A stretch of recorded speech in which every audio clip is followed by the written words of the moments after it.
Nos da mucho gusto recibir a todos ustedes que están sintonizando en este momento esta serie titulada Los Misterios de Dios, donde estamos profundizando y tratando de sacar de esta mina de piedras preciosas que es la Biblia, los tesoros escondidos. Como dice el rey Salomón, gloria de Dios es esconder un asunto y es nuestra responsabilidad sacarlo a la luz.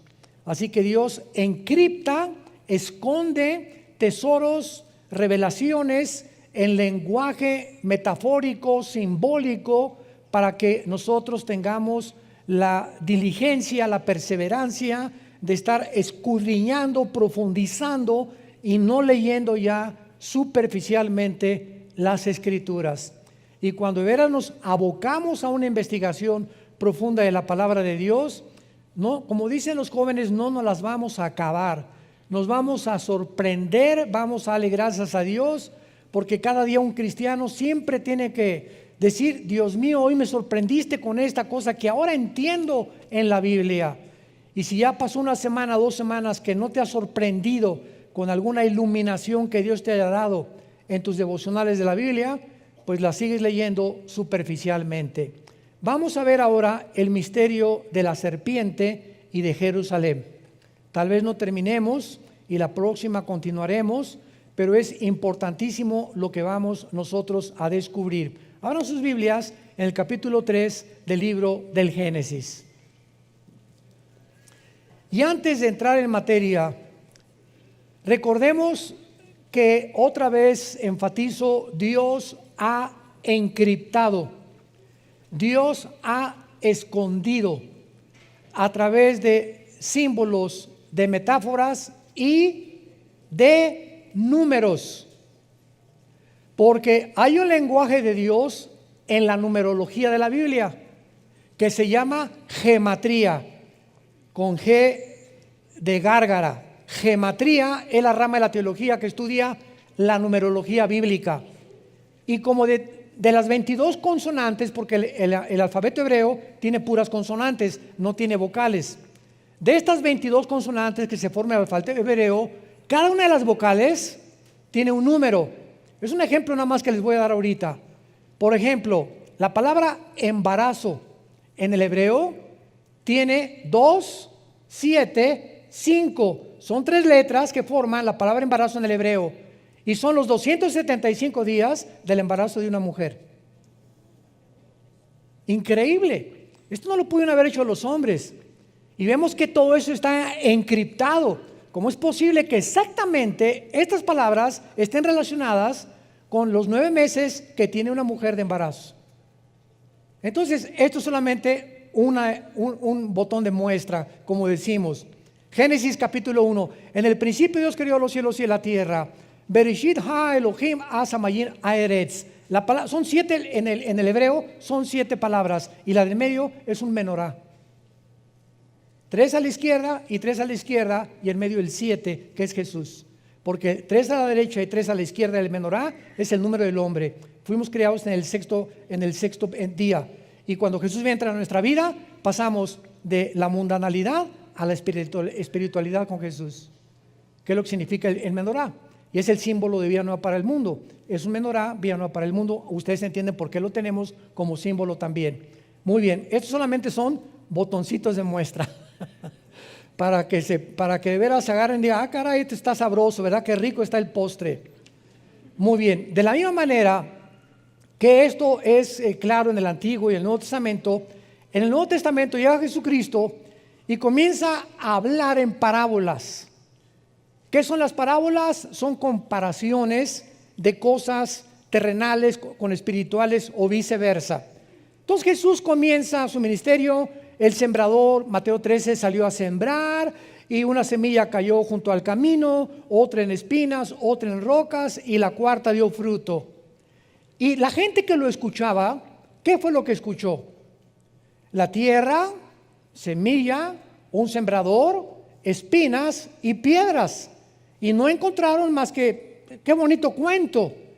Y entonces agarró a los discípulos, después de que la gente no entendía, los llamó aparte y les dijo: a ustedes los que me siguen les es dado de conocer los misterios de Dios.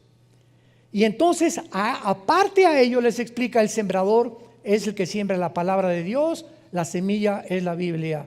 El terreno es el corazón del hombre, los de junto al camino son los que cuando viene el diablo y no le entienden, se vea la palabra, los de espinos, etcétera, etcétera. Y él, detrás de un supuesto cuento o una historia, escondió los misterios del reino de Dios, para que hasta los granjeros, hasta los rancheros, cualquier indígena, no importa que no haya de la primaria, puedan entender los misterios escondidos en la Biblia si tienen a Cristo como su Señor. Y así llegamos a Apocalipsis también, que son puros símbolos, que las 7 estrellas, los 7 espíritus, las 7 cabezas, las 10 cuernos, etcétera, etcétera. Y todos estos símbolos están escondidos, pero representan verdades en el Antiguo Testamento. Entonces yo quiero estudiar Apocalipsis, necesito estudiar Daniel, Ezequiel y Zacarías principalmente, que me interpretan los cuernos y las cabezas y las bestias del Apocalipsis, porque la Biblia no es de interpretación privada. Entonces, abriendo la Biblia, encontramos en el capítulo 2 y en el capítulo 3 del Génesis lenguajes encriptados. Génesis 3: la serpiente era astuta más que todos los animales del campo que Jehová Dios había hecho, la cual dijo a la mujer: con que Dios os ha dicho, no comáis de todo árbol del huerto. Inmediatamente, lo primero que discernimos es que no podía ser una serpiente, sino que el mismo Nuevo Testamento, 2 Corintios 11, 2 al 3, les dice Pablo: temo que como la serpiente con su astucia engañó a Eva, vuestros sentidos sean extraviados de la sincera fidelidad de Cristo. Apocalipsis 12, 8 y 9, el dragón, la serpiente antigua que se llama Satanás. Entonces vemos que lo que aparece como un animal en el capítulo 3 del Génesis, sabemos que no era un animal. Una serpiente no camina, una serpiente no habla, y más que nada, una serpiente no razona. Y cuando vemos que una serpiente le está hablando a Eva, sabemos que la diferencia entre los animales y los seres humanos es que nosotros fuimos creados, a diferencia de los animales, con conciencia de que hay un Dios y de que podemos tener comunión con Dios. Los animales no pueden tener conciencia de Dios, no tienen conciencia de Dios, ni tampoco Dios se comunica a ellos. Son guiados por instintos. Entonces vemos que aquí un animal es usado por el Espíritu Santo para ilustrar a la serpiente. Y más adelante, cuando viene el juicio de Adán y Eva, le dice inmediatamente a la serpiente: vas a arrastrarte por tu pecho. O sea, una serpiente no necesita las piernas y los brazos que tenemos nosotros, ni las patas de los animales, porque su sistema muscular en el vientre hace que puedan caminar y enrollarse y transportarse. Y dice: y comerás el polvo todos los días de tu vida. A la serpiente, sabemos que las serpientes, si comen polvo, se mueren. Entonces, ¿le está hablando la serpiente o a quién le está hablando Dios? Le está hablando a Satanás, profetizándole que, como dicen Isaías 14, al final Satanás va a ser humillado peor que los mismos animales cuando venga el juicio de Dios. Entonces, todas estas cosas las descubrimos cuando estudiamos la Biblia, cuando profundizamos la palabra de Dios. Entonces nos damos cuenta claramente por qué Dios esconde todo este lenguaje encriptado, para que aprendamos que el petróleo no se encuentra haciendo un pocito de 1 metro en mi jardín. Si quieres encontrar petróleo, necesitas una sierra perforadora, ¿verdad?, que penetre casi 500, 300 metros, y ahí en lo más profundo se encuentra el oro negro. Los tesoros de la Biblia no se encuentran leyendo: Jesucito mío, mi dulce compañía, no me desampare noche en el día. Amén. Y ese es el devocional. Padre, te damos gracias por estos alimentos que nos has dado, y dáselos a los que no los tienen. En nombre de Jesús, amén. Mejor cómprate un perico que él diga esa oración. Nos comenzamos a volver autómatas y comenzamos a actuar automáticamente sin ya estar nuestra alma y nuestro corazón ni en los mismos alimentos. Ya lo decimos como algo memorizado, Ya no, Padre, te doy gracias en este momento por estos chilaquilitos. Y en este momento, Padre, te pido por mi hija que se acaba de ir. Te pido por esto, Padre, gracias porque esta mañana nos trajiste con bien. Pero comenzamos a recitar y a volvernos robots religiosos. Y así pasa con la lectura de la palabra de Dios también. Muy bien. Entonces encontramos también, ¿verdad?, que en el huerto del Edén pues había dos árboles, el árbol de la vida y el árbol del conocimiento del bien y del mal. Y la Biblia nos dice en todo lo demás, ¿quién es la vida? Jesús. Yo soy el camino, la verdad y la vida. Entonces yo no voy a tomar un fruto y lo voy a comer y tengo la vida eterna. Dios lo encriptó y no sabemos que es Jesús la fuente de la vida. Pero no vamos a profundizar más porque estoy seguro que se van a empachar. Entonces, antes de poder profundizar, vamos a comenzar desde el principio. Vayamos, por ejemplo, al Salmo 82, versículo 1. La historia del huerto del Edén es una de las historias más famosas. Sin embargo, repito, encierra misterios de la Biblia. ¿Qué fue lo que realmente sucedió en el huerto del Edén? ¿Era la serpiente realmente un reptil que caminaba y hablaba y razonaba? ¿Y los árboles eran simbólicos o eran literales? ¿El fruto que comió Adán y Eva era literal o era simbólico? Y además nos revela la Biblia dónde se encontraba geográficamente el huerto del Edén, porque lo único que sabemos es que salía del Edén 4 ríos, de los cuales uno es desconocido, que tal vez fue erosionado o borrado después del diluvio, que posiblemente haya sido el río Nilo, que es posible. Pero sabemos que salían estos ríos y que estos ríos actualmente descienden por Irak, que es el río Tigris y el Éufrates. El Tigris nace en Turquía y recorre casi todo el Medio Oriente y desemboca en el Golfo Pérsico. Entonces nos damos cuenta que como se encuentra ahorita, si agarro un mapa ahorita y pongo a Israel, y pongo a Jordania, y pongo a Irak, y pongo a Irán, y pongo a Líbano, estas naciones que nosotros vemos geográficamente divididas por fronteras, fueron divididas después de 1920. Antes de 1920, la división geográfica que tiene el Medio Oriente ahorita no existía. Y antiguamente Irak y Siria eran la misma nación.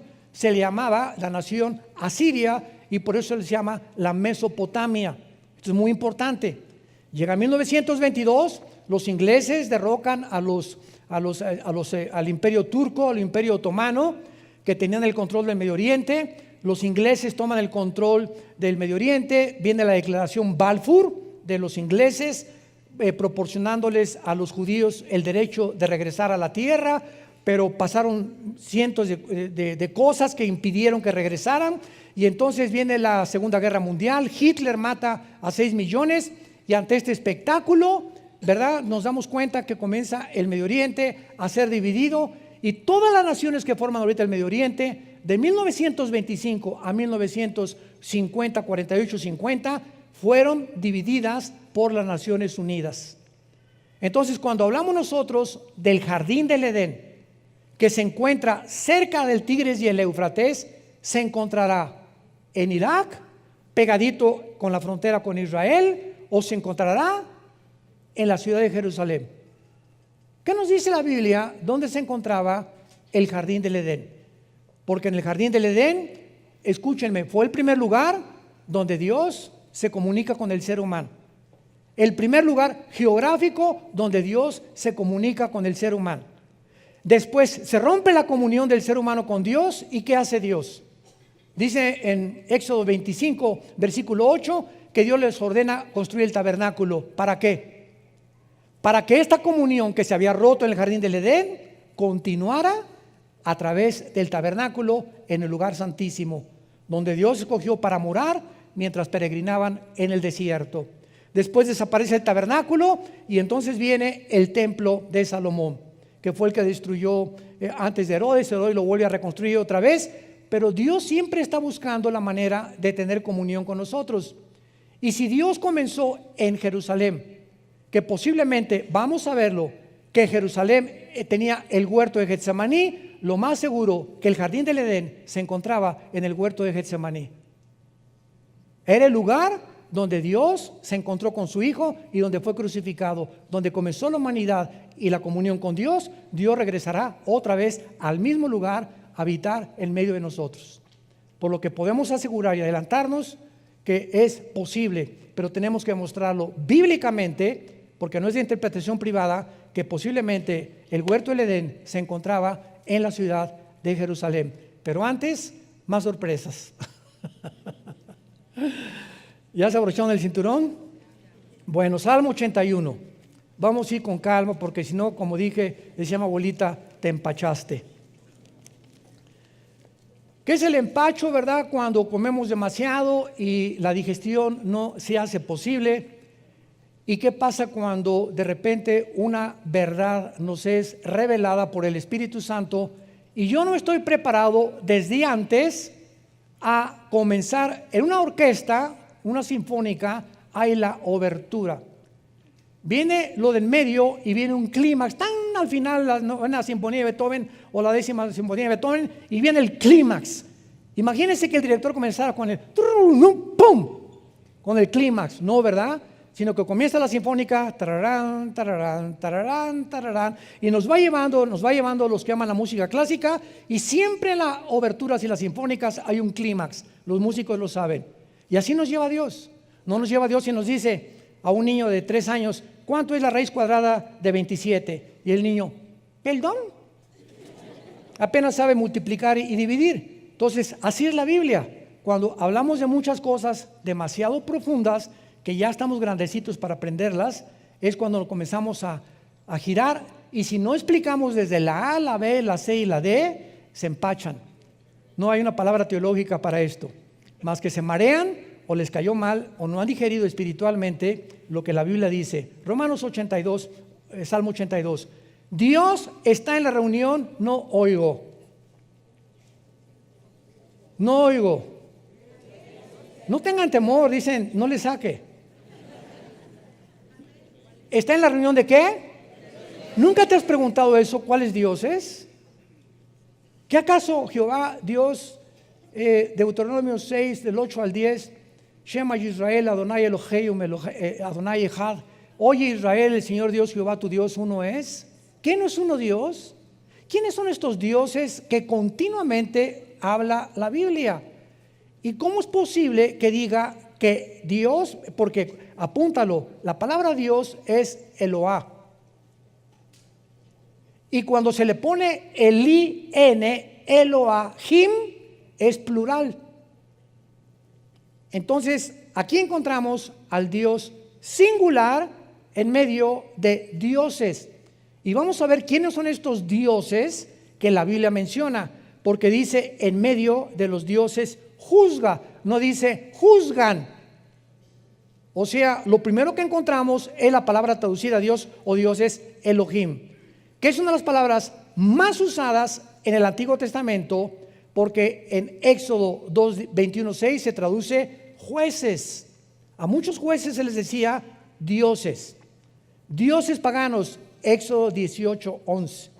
A los ángeles muchas veces, Salmo 8, versículo 5, se tradujo Elohim, se les llama dioses. Y a hombres, en Éxodo 7, 1, le dijo Dios a Moisés, Aarón me será Dios ante Faraón. Muy bien, ahora vamos a entender esto. Cuando nosotros hablamos y decimos, creo en Dios, no estamos diciendo nada, porque el diablo también cree. El diablo no es ateo. Una vez una señora me dijo, yo creo en Dios, y le pregunté inmediatamente, ¿en cuál? ¿Cómo que en cuál? Los hindúes tienen 6 millones de dioses. Los griegos tenían su mitología griega al dios Neptuno, al dios Zeus, etcétera, etcétera. Cuando me dice, creo en Dios, ¿qué me está diciendo la señora? Usemos la lógica elemental. Estoy creyendo, yo creo que hay algo superior. Nada, es lo único que me está diciendo. Algo superior.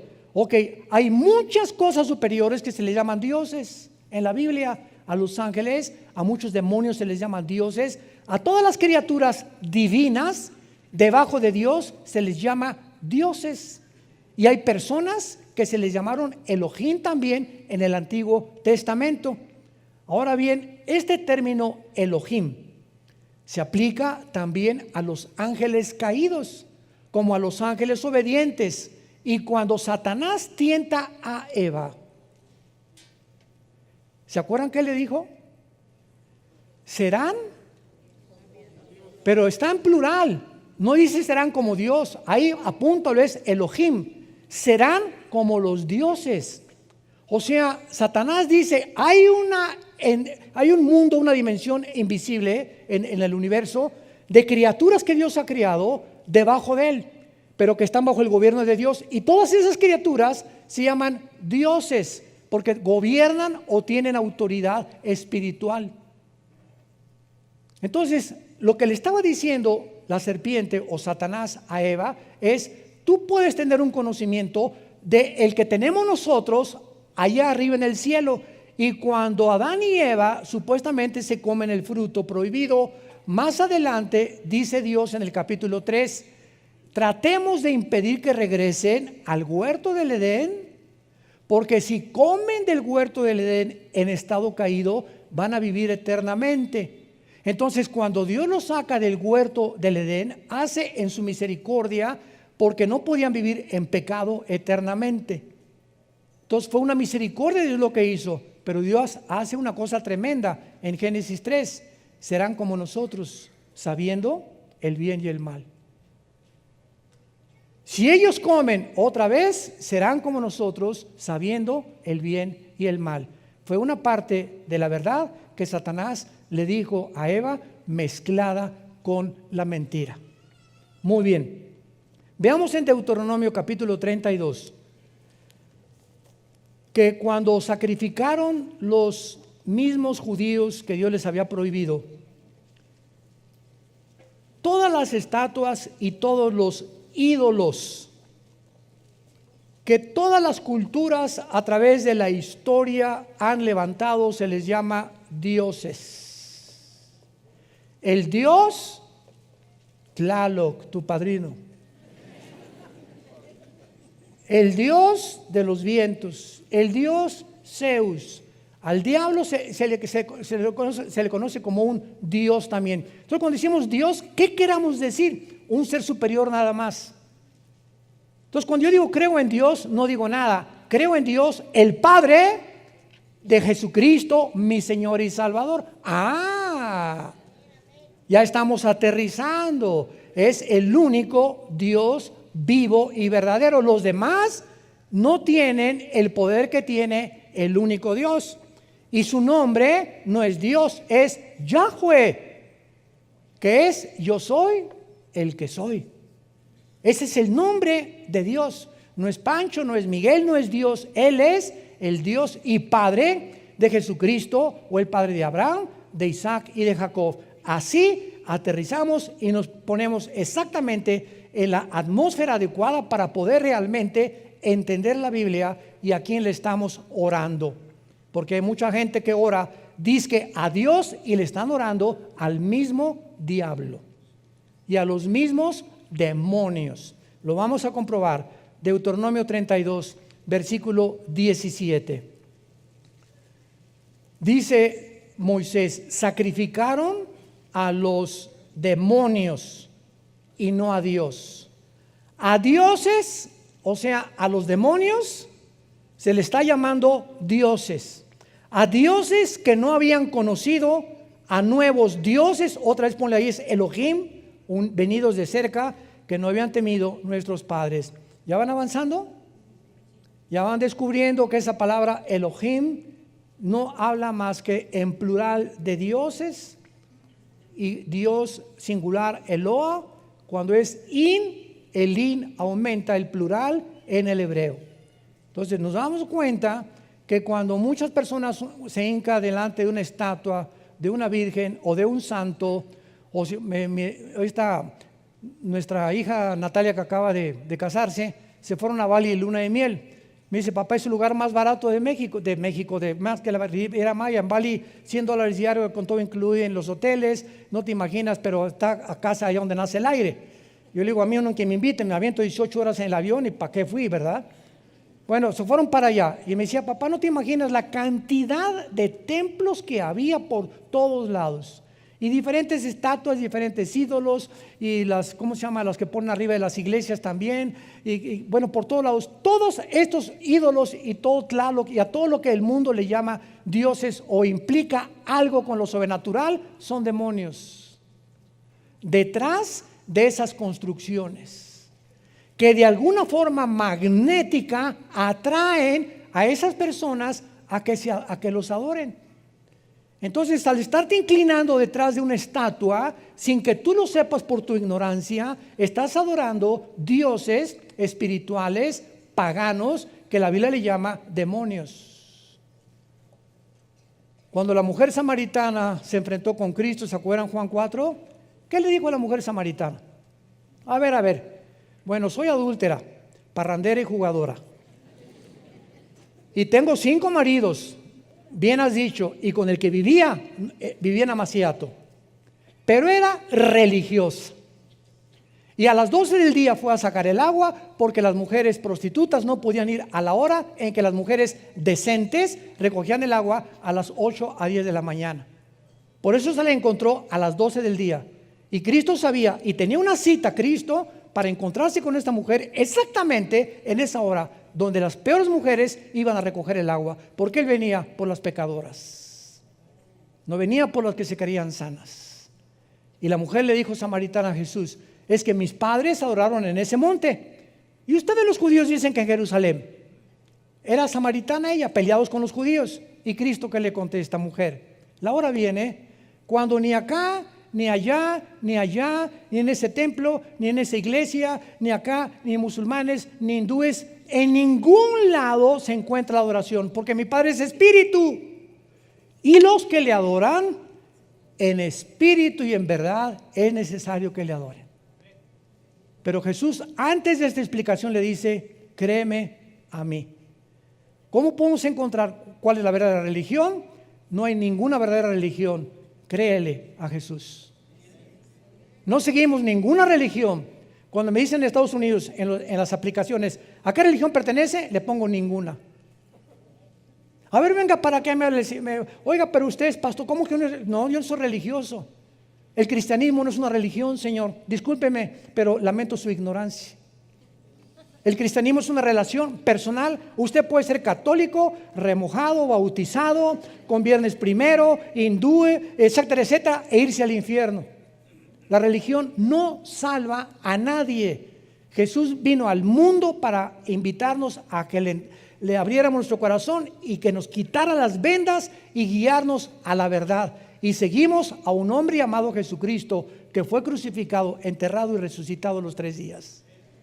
Él es nuestro Dios. Todos los demás son dioses falsos. Dice Santiago 2, los demonios también creen y tiemblan, pero nunca obedecen. Entonces vamos entendiendo y aclarando toda la terminología y todas las raíces etimológicas de las palabras, porque los medios de la televisión, los periódicos, los comentaristas, los entrevistadores, los supuestos politólogos, filósofos que hay en el mundo no tienen ni idea de lo que es el cristianismo, y siempre lo relacionan con que es una religión, por ignorar la Biblia, porque es lo que se ha transmitido por tradición desde hace mucho tiempo. Entonces, la frase nuevos dioses, Elohim, venidos de cerca, aquí en Deuteronomio 32, 17, se refiere a los ángeles caídos que vivían cerca de Dios y que ahora operan perversamente en el mundo. Ahora vayamos a Ezequiel capítulo 5, versículo 5. A mí me parte el corazón cuando alguien viene a la iglesia sin Biblia. Venir a la iglesia sin Biblia es como haber ido ayer al Estadio Azteca y ver a América Chivas sin pelota. ¿Verdad? Si vas a un partido de fútbol y no tienes pelota, pues ¿para qué juegas? Venir a la iglesia sin Biblia es lamentable. Ezequiel 5, versículo 5, tremendo. Así ha dicho Jehová el Señor. Esta es, ya vamos comenzando a bucear. Ya estamos como a 10 metros de profundidad. Esta es Jerusalén, la puse en medio de las naciones y la tierra de alrededor. Apunta la palabra en medio en el hebreo. Es la palabra Tawech, como suena con T de tío, A-W-S-H, Tawech, y significa ombligo. Significa ombligo. La puse como el ombligo de las naciones. Es el centro de donde nosotros nacimos. ¿Qué es el ombligo? La parte física de mi anatomía que tenemos aquí, el agujerito que tenemos aquí, y con el cual estábamos conectados en la antigua vida, cuando estábamos en el líquido simniótico, ¿verdad?, de mamá.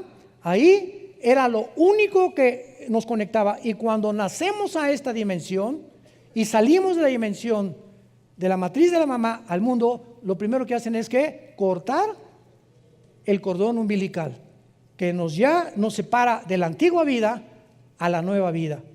Y cuando Dios le llama a Jerusalén el ombligo, está diciendo que desde ahí nació la ley, de ahí Dios vino a morir, ahí fue crucificado, ahí estuvo en el huerto del Edén, ahí fue donde el monte Moría.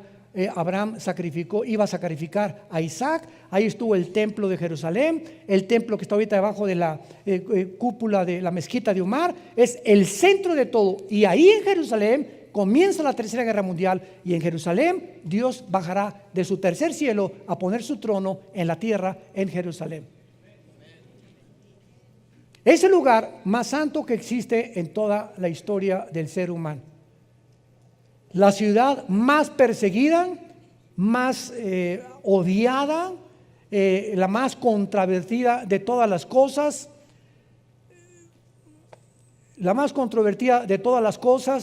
y la ciudad que está ahorita a punto de convertirse en la manzana de la discordia del mundo entero. Ahora vamos a comenzar a comprobar todas estas cosas. Otros han colocado el huerto del Edén en Israel, en el monte de Sión, y de acuerdo a la historia de los judíos y al lugar donde Dios creó a Satanás, fue en el Edén.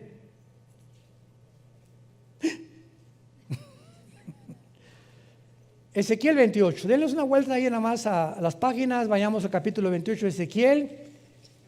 Y antes de que nosotros fuéramos creados, o nuestros primeros padres Adán y Eva, en el huerto del Edén, ese lugar geográfico fue el lugar de la creación de la criatura espiritual más sabia, poderosa, magnífica, bella, inteligente, que se llamaba Lucifer. Ahí en el huerto del Edén, donde ya lo estaba esperando Lucifer, Adán y Eva, ese lugar se puso celosísimo. Lo vamos a ir entendiendo por qué el ataque, por qué no atacó a Adán antes de que fuera creada la mujer, cuando estaba solito Adán. ¿Por qué cuando ya Dios saca a la mujer del hombre, es cuando Satanás se pone celoso y ataca a la mujer? Lo vamos a ver después. Bueno, aquí en Ezequiel 28, versículo 12 en adelante, vemos lo que iniciamos al principio. Hijo de hombre, Ezequiel 28, 12. Levanta endechas ¿sobre quién?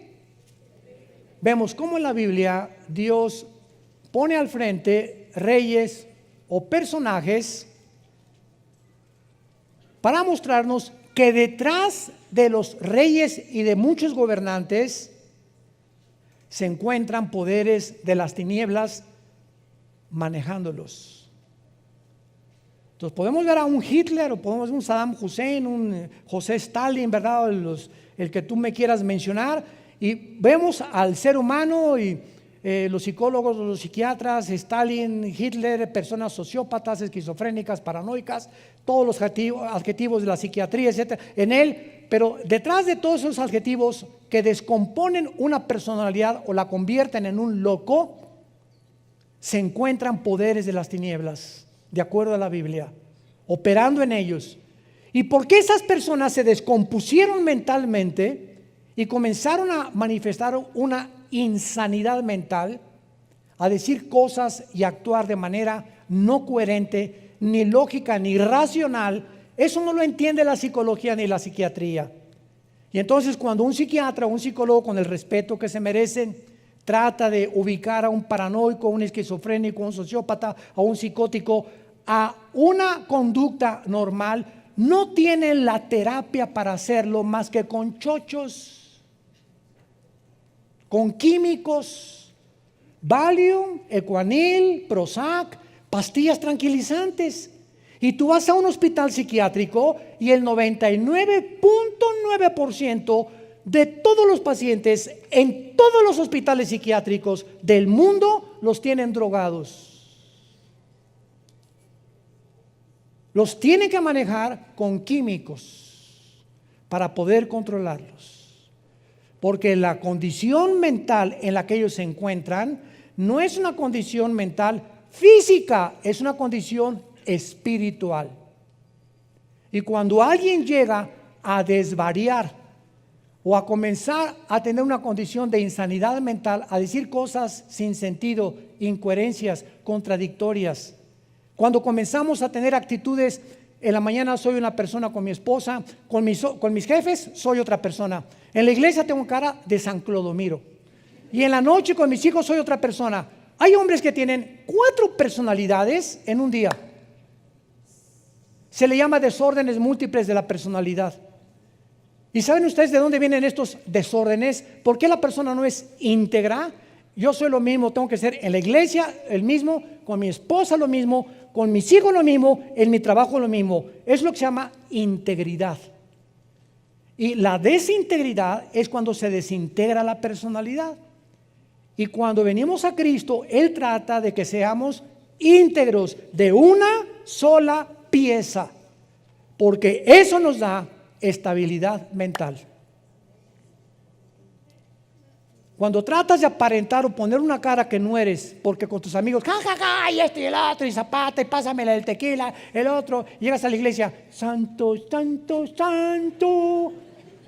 Y con tus hijos eres otro, y vas en el carro con tus hijos y ves, pasa una muchacha guapa y tus hijos ven como no la monitoreaste, casi la filmaste con los ojos. Dice, ¿ese es mi papá? ¿Ese es el que me lleva a la iglesia? A mi mamá le pone cara de que te amo, mi mamacita, mi periquito. Y relincha como caballo bien alimentado en Chapultepec por las muchachas. Te comienzas a desintegrar. Muy bien. Para no profundizar más, dice aquí en Ezequiel 28:12 que Dios le dice a Ezequiel que mire al rey de Tiro. Pero inmediatamente vemos lo que le dice Dios a Ezequiel que le diga al rey de Tiro: tú eras el sello de la perfección. Esto no puede ser literal. ¿Se dan cuenta cómo comenzamos a descubrir qué es literal y qué simbólico, es metafórico? No hay ningún rey de Tiro, ningún ser humano perfecto, más que Jesucristo. Tú eras el sello de la perfección, lleno de sabiduría y acabado de hermosura. Ya parecía que se parecía el rey de Tiro a Rambo. En Edén, en el huerto de Dios estuviste. Y en ese tiempo, Ezequiel, ya no existía el huerto de Dios ni el Edén. Conclusión, vamos bien. No está hablándole a un humano, está hablándole a una entidad espiritual representado por un rey para podernos revelar de quién está hablando. Ahora acuérdense de una cosa: el huerto del Edén, Dios no creó, síganme con mucho cuidado, a Adán en el huerto del Edén.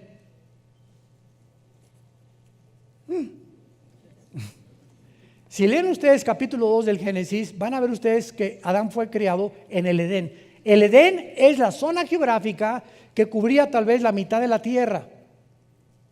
Y el huerto del Edén fue puesto dentro del Edén. El huerto, un jardín en medio de la zona geográfica que se llamaba Edén. Entonces, el huerto era un jardín especial donde el ser humano iban a ser probados. Y Dios crea en el Edén Adán, y ahí lo dicen en Génesis capítulo 2, y lo coloca en el huerto. La única que fue formada en el huerto fueron ustedes, las mujeres, en el paraíso de Dios. Con razón. Con razón nos traen como nos traen, ¿verdad? Hoy en la mañana se lo dije a mi esposita y me dijo, ay, qué bonita cosa me has dicho, con razón, ¿verdad? Le digo, con razón te amo tanto. Las mujeres fueron creadas en un paraíso, nosotros en el barro y en la tierra y en el lodo. Y ya que estábamos en Edén, de ahí fueron ustedes sacadas dentro de nosotros con otro cromosoma que nosotros no tenemos, que son los dos cromosomas X, y a Dios nos dejó el cromosoma Y genéticamente para hacernos completamente distintos.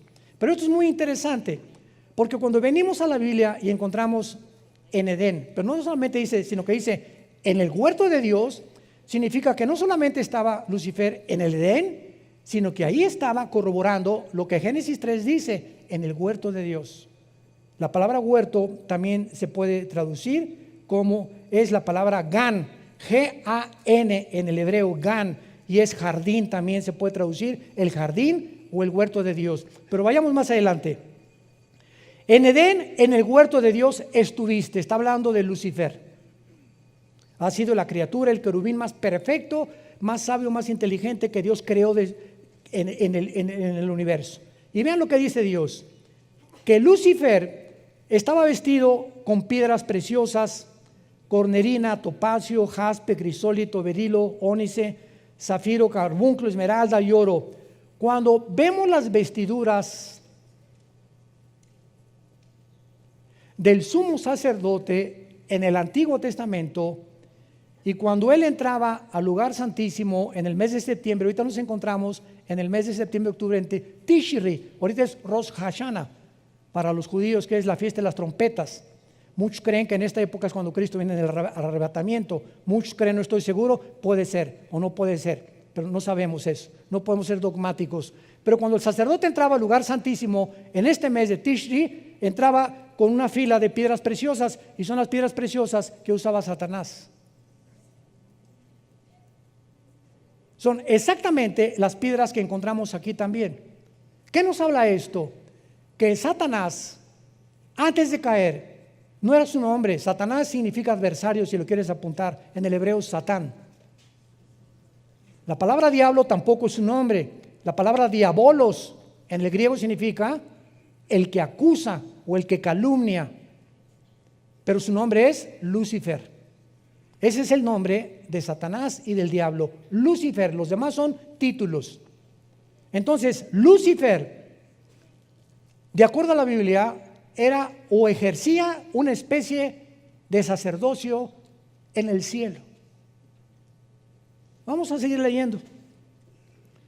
Todas estas cosas, dice la Biblia, esmeralda, los primores de tamboriles y flautas, estuvieron preparados para ti en el día de tu creación. Aquí la palabra creación es vara, de las tres palabras que hay, significa de la nada. O sea, Lucifer apareció, jamás había existido, porque no es eterno más que Dios. Versículo 14, querubín grande y protector. Lucifer es un querubín caído, no es un ángel caído, es un querubín caído. Tratemos de explicar. El rango más alto de los ángeles son los querubines. Podríamos llamarles un ejército, los generales de división. Los coroneles o los tenientes coroneles son los serafines. Y debajo de los serafines están los ángeles. Entonces los ángeles significa malak, con K en el hebreo, mensajeros. Nada más. Nunca Dios ha mandado querubines más que en el huerto del Edén y en el tabernáculo, en el arca del propiciatorio, porque a los que Dios manda a la tierra son ángeles, y uno de ellos, el más importante, es Gabriel. Entonces los querubines es el rango más alto de las criaturas de Dios. No todos son ángeles. Los ángeles son los mensajeros, los serafines están alrededor del trono de Dios, esos jamás han bajado a la tierra, y los querubines, más que Satanás, ha bajado al mundo algunas veces, como lo vamos a ver. Y se le llama protector. Pregunta, ¿a quién protegía querubín. ¿Se fijan? Cuando estudiamos la Biblia, comenzamos a preguntarnos, y no nada más así, tú querubín protector, te puse el santo monte de Dios, estuviste, amén. ¿Por qué se le llama protector? ¿Había alguien a quien tenía que proteger? Lucifer, ¿te has preguntado eso? Vean ustedes cómo podemos descubrir los tesoros de la Biblia. Aun cuando Lucifer no había caído, existía en los ángeles la posibilidad de rebelarse contra Dios. La misma capacidad que tenía Adán y Eva, que fueron creados sin pecado, pero con la posibilidad de rebelarse contra Dios. O sea, los ángeles podían pecar, Adán y Eva podían pecar. Cristo, cuando fue tentado por el diablo, pregunta, ¿podía pecar? No, no podía pecar porque es Dios. Y él no fue tentado en su divinidad. Cristo no podía pecar. Entonces, cuando Dios lo enfrenta con Satanás a Cristo, no era para probar si él podía pecar, porque Dios sabía que no podía pecar, él era Dios, era su hijo, sino para demostrar que no podía pecar. Es como cuando un ingeniero hace un puente y lo inauguran y prueban el puente, no para ver si se va a caer, para demostrarle al mundo que el puente fue construido para que no se caiga. Entonces, Cristo no podía caer en tentación porque Él era Dios. Esto es muy importante en la teología, a los que estudian teología. Entonces, Satanás sí podía caer y Adán y Eva sí podían caer y cayeron. Entonces, Lucifer estaba cuidando que cuando hubiera una rebelión en el cielo, él protegiera a Dios. Y al que Dios crea para que lo protejan y cuiden el reino de Dios en el cielo, es el primero que se rebela y inicia la rebelión en contra de su creador. Ahora entendemos por qué dice la Biblia en 2 de Pedro que a los ángeles no los perdonó Dios. Yo recuerdo antes de ser cristiano, le platiqué a mi esposa también hace como una semana, que una de las cosas que más me impedían a mí ser cristianos es que a mí siempre me ha gustado pensar mucho y leer mucho desde niño. Y yo les preguntaba a los cristianos, a mi hermano y otros que me llegaron a Cristo después, ¿Dios es bueno? Sí. ¿Por qué no perdona a Satanás? ¿No es misericordioso Dios? ¿Por qué no lo perdona? Y no me contestaban.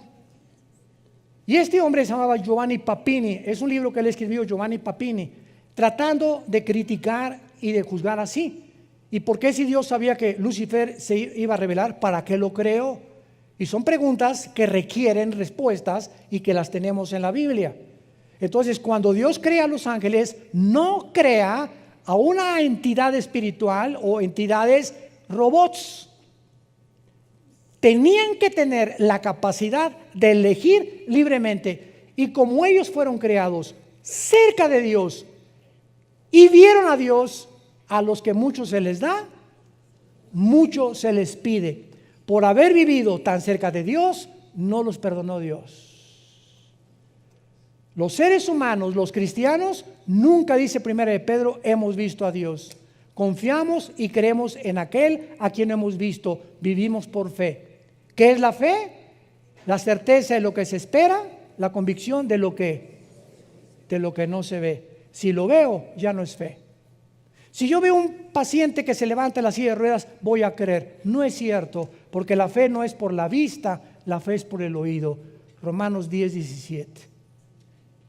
Y entendemos por qué no perdonó Dios a los ángeles. Y cuando venga el infierno y el lago de fuego, ya no va a haber tampoco misericordia en el juicio final para los seres humanos, que Dios les brindó la oportunidad, como te la brinda en esta tarde, de venir a una cruz y que escojas la vida en lugar de la maldición, simplemente porque te encarcelaste en tu orgullo, en tus pecados, en tu dureza de tu corazón, y por ello serás responsable de las consecuencias de tus acciones y tus palabras en el día del juicio. Tú, querubín grande y protector, te puse en el santo monte de Dios. El santo monte de Dios es Jerusalén. Los rabinos judíos le llaman el monte del templo, porque Jerusalén está construida en una montaña. Cuando vayamos a Jerusalén el año que entra, vamos a ver todo eso geográficamente, con PowerPoint y todo. Va a ser un viaje maravilloso en junio del año pasado. Inscríbanse los que puedan ya desde ahorita. Va a ser un viaje, a lo mejor será el último que hagamos, no lo sabemos, ¿verdad? Pero es increíble cuando llegas a Jerusalén y aterrizas ahí en Tel Aviv, te bajas del avión, inmediatamente hay una atmósfera que no está ni en la Riviera Maya, ni en Acapulco, ni en Puerto Vallarta, ni en Bali, ni en Hawái, ni en ningún lado. Es una atmósfera que comienzas a sentir que estás en un lugar verdaderamente santo. Y aunque hay una religiosidad impresionante en Jerusalén, nos damos cuenta ahí cuando caminamos por la vía dolorosa, donde Cristo cargó la cruz, cuando llegamos al monte, donde fue enterrado Jesús, y al huerto de Getsemaní y todas esas cosas, sientes inmediatamente, de veras, lloras. Hay una sensación en el aire que te hace llorar porque estamos conectados con Dios. Y toda la demás gente que llega y todas las demás religiones como si nada, como fueran a Cancún, a Acapulco, o a Tasco, o a San Miguel Allende. Pero cuando eres hijo de Dios y estamos conectados con la dimensión espiritual de Dios, todo nos afecta porque sentimos inmediatamente que Dios nos está hablando en cada lugar donde vayamos a ir. Lo más importante de esto, para terminar, dice aquí en Ezequiel 28, y lo vamos a dejar de tarea para la próxima clase. Dice el versículo 17, el pecado de Lucifer. Se enalteció tu corazón a causa de tu hermosura, corrompiste tu sabiduría a causa de tu esplendor. Te arrojaré por tierra delante del rey, te pondré para que miren en ti. Por favor, pongan atención, versículo 18, con la multitud de tus maldades y tu malignidad de tus contrataciones. La palabra reculada en el hebreo, que se tradujo contrataciones, es comercio o tráfico. Aguántense. Traficaste, profanaste, y esta palabra halal, T-H-A-L-A-L, halal, significa violar, y se usa en el Antiguo Testamento sexualmente. Traficaste y violaste. ¿Qué violó Satanás? ¿Con quién traficó? ¿Es posible que haya un tipo de reproducción de los ángeles? ¿Por qué dice en Génesis capítulo 2?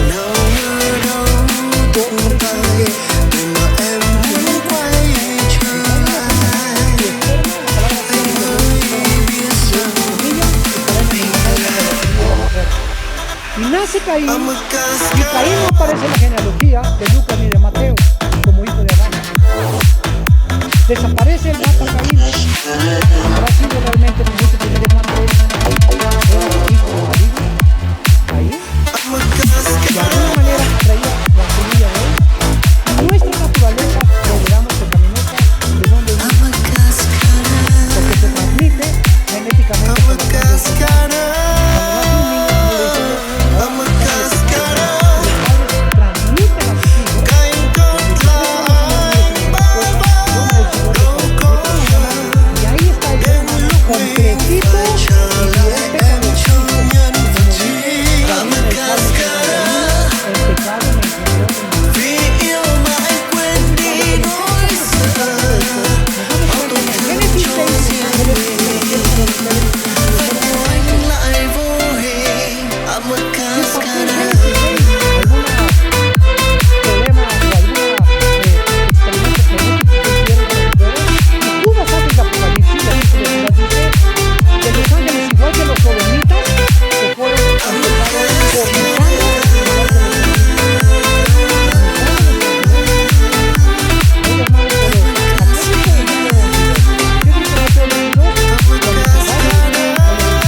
Pero encontramos que se transmite todo genéticamente Todo tiene un origen.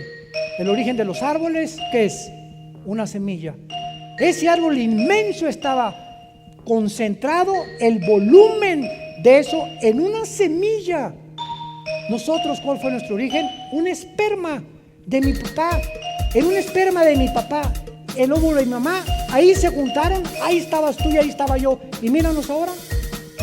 Cerebro, orejas, oídos, páncreas, hígado, sistema cardiovascular, gastrointestinal, piel, millones de células, de cromosomas, etcétera, etcétera. Todo en una semilla. Seguiremos estudiando. Te damos gracias, Señor, por tu palabra. Vida Nueva para el Mundo se sostiene y propaga el mensaje de salvación de Jesucristo gracias a Dios y a tus donativos. Llevemos juntos el Evangelio de Jesucristo al mundo entero. Realizamos eventos, seminarios, congresos y diferentes programas para dar a conocer el mensaje de salvación y el poder de nuestro Señor, transformando y edificando vidas de mujeres, hombres, niños alrededor del mundo. ¿Qué pasa cuando decides hacer tu donativo? Aunque no puedas llevar la palabra personalmente a todo el mundo, de esta forma lo estás haciendo. Con tus donativos o aportaciones, estás sembrando y formando parte de lo que Dios está haciendo en su obra. Estás ayudando a traer luz a la oscuridad, paz al conflicto y esperanza a los que no tienen ninguna. Dona desde México.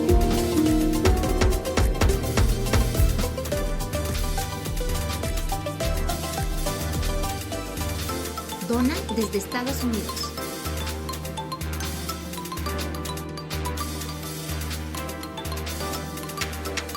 Para el resto de donaciones de otras partes del mundo, www.vidanuevaparelmundo.org.mx/dona.